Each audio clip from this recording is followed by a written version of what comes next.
అందరికీ నమస్కారం. నా పేరు గాజులపల్లి అభినయ్. నేను ది ప్రొద్దుటూరు ఆర్యవైశ్య యోజన సమాఖ్య ప్రెసిడెంట్.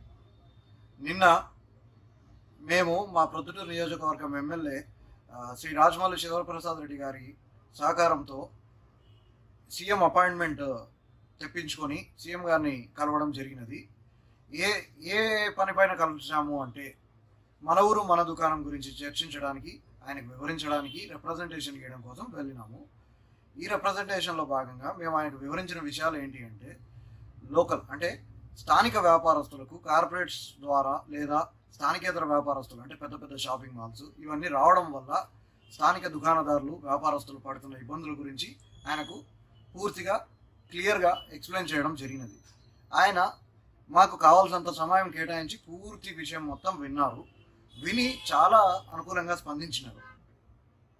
ఆయన విషయం మొత్తం విని మాకు సానుకూలంగా స్పందించినారు. మేము ఏమని వివరించామంటే, అక్కడ కనీసము 2 లక్షల నుంచి 4 లక్షల జనాభా కూడా లేని ఒక ఊరిలోకి ఇన్ని షాపింగ్ మాల్స్ వస్తే వాళ్ళల్లో వాళ్ళు కాంపిటీషన్కి పోయి ఏముండదు, కొత్త సరికి ఏముండదు, వాళ్ళ దగ్గర వేరే షాప్ల కంటే తక్కువకి ఏమి ఇవ్వలేరు, ఏమీ ఉండదు. కేవలం పబ్లిసిటీ పైన డిపెండ్ అయ్యి చేస్తారు. ఆ షోరూమ్ యాంబియన్స్, ఆ లైటింగ్స్ ఇలా అట్రాక్ట్ చేసి కస్టమర్స్ అందరిని లోకల్లో ఉండే డబ్బులంతా వాళ్ళు జమ చేసుకొని దాన్ని తీసుకొని పోయి ఇంకొక చోట ఇన్వెస్ట్ చేస్తారు. దానివల్ల స్థానికంగా అంటే నేను ప్రొద్దుటూరు గురించే మాట్లాడతాను, ఎందుకంటే నా ఊరు ప్రొద్దుటూరే కాబట్టి కేవలం ప్రొద్దుటూరు గురించే మాట్లాడడానికి ప్రయత్నిస్తాను ఈ వీడియోలో. కానీ ఈ సమస్య మాత్రం ప్రొద్దుటూరు వరకు పరిమితం కాలేదు. రాష్ట్ర వ్యాప్తంగా ప్రతి ఊర్లో ఈ సమస్య అనేది ఉంది. ఒక ఊరు కాదు, చాలా ఊర్లలో ఈ సమస్య అనేది ఉంది. సో నేను చెప్పేది ఏంటంటే, ఒక ప్రొద్దుటూరునే కన్సిడర్ చేస్తే మీరు ఇంత చిన్న ఊర్లో అంటే కనీసం 2 లక్షల నుంచి 3 లక్షల లోపల జనాభా ఉన్న ఒక ఊర్లోకి ఇన్ని షాపింగ్ మాల్స్ వచ్చినప్పుడు ఏమవుతుందంటే, లోకల్ బిజినెస్ అంతా వాళ్ళు అట్రాక్ట్ చేసేస్తారు. ఓపెనింగ్ కోసమే వాళ్ళు కొన్ని కోట్లు ఖర్చు చేస్తారు, అడ్వర్టైజ్మెంట్స్ కోసము. అర్థమవుతుందా? హీరోయిన్లను పిలిపిస్తారు, ఇట్లా ఏదో ఒకటి చేసి జనాలను అట్రాక్ట్ చేసి మనకంటే మించిన సరుకు అయితే 100%, 200% ఎవరు ఇవ్వలేరు, ఎవరు చేయలేరు. కాబట్టి మన డబ్బులంతా ఏదైతే స్థానికంగా ఇప్పుడు నా దగ్గర కొన్నారనుకోండి, ఇప్పుడు సపోజ్ నాది ఒక షాప్ ఉంది అనుకుందాము, నా షాప్లో ఒకడు వచ్చి కొనుక్కున్నారు అంటే దాంట్లో నాకు 2 రూపాయలు మిగిలితే ఆ 2 రూపాయలని నేను తిరిగి మళ్ళీ స్థానికంగానే సినిమాలకనో షికార్లకనుకో పిల్లల బట్టలకో వాళ్ళ స్కూల్ ఫీజులకి ఏదో ఒక దానికి ఖర్చు పెట్టడం జరుగుతుంది. అంటే మన రెవెన్యూ మన పరిధిలోనే ఉంటుంది.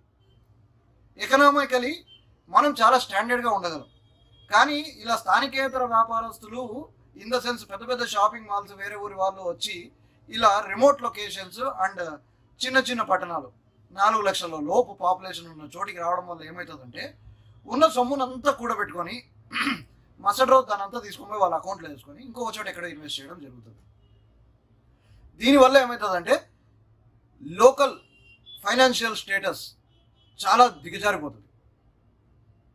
అంటే స్థానిక ఆర్థిక వ్యవస్థ బలహీన పడిపోతుంది. అప్పుడు ఏమవుతుందంటే స్థానిక వ్యాపారస్తులకు బ్రతుకు భారం అవుతుంది. జీతాలు ఇవ్వలేరు, కరెంటు బిల్లులు కట్టలేరు, ఆఖరికి షాపు రెంట్లు కూడా కట్టలేని పరిస్థితికి వెళ్ళిపోతారు. తెచ్చుకున్న సరికి పేమెంట్లు కట్టలేని స్థితిలో ఎంతోమంది ఉంటారు, అప్పులు చేసి సరుకు తెచ్చుకుంటారు. ఇలా ఎన్నో విధాలుగా నలిగిపోతారు. పోనీ ఆ షాపింగ్ మాల్స్ వల్ల కలిగే లాభాలు ఎక్కువగా ఉన్నాయా జరిగే చెడు కంటే అనుకుంటే ఏమాత్రమూ లేదు. కనీస జీవనోపాధి కూడా వాళ్ళు కల్పించలేరు. వాళ్ళ దగ్గర ఉన్న స్టాఫ్లో 10% కూడా ఫ్రెషర్స్ని వాళ్ళు తీసుకోరు. వాళ్ళు రిక్రూట్ చేసేది కూడా ఆల్రెడీ వర్క్ చేస్తున్న షాపులలో నుంచే వాళ్ళ అనుభవం మేరకు 1000-1500 ఎక్స్ట్రా ఇచ్చి ఆఫర్ చేసి వాళ్ళని అట్రాక్ట్ చేసి తీసుకుంటారే తప్ప కొత్తగా ఫ్రెషర్ని తీసుకోమంటే మాత్రం ఏ కార్పొరేట్ వ్యవస్థ కూడా తీసుకోదు ఫ్రెషర్స్ని. ఇది వాస్తవం. ఇవన్నీ గమనించమని చెప్పి దీనిపైన ఒకసారి దృష్టి పెట్టమని చెప్పి మేము సీఎం గారిని కోరడం జరిగింది. దానికి ఆయన పాజిటివ్గా స్పందించినారు. దీనికి త్వరలోనే మంచి సొల్యూషన్ కూడా చూపిస్తామని చెప్పినారు. కలెక్టర్ గారికి అండ్ ఎంపీ గారికి, ఎమ్మెల్యే గారికి కూడా చెప్పినారు. దీనిపైన సత్వరంగా స్పందించి రెస్పాన్స్ ఇవ్వమని వాళ్ళకు చెప్పినారు. అందరినీ కలిసి కమ్యూనికేట్ చేసుకొని అందరు కలిసి కూర్చొని మాట్లాడుకొని దీనికంటూ ఒక పరిష్కారం వెతుక్కోండి అని చెప్పేసి చెప్పినారు. దానికి వాళ్ళు పూర్తిగా సహకరిస్తామని చెప్పి మాకు మాట ఇవ్వడం జరిగినది. నమస్కారం.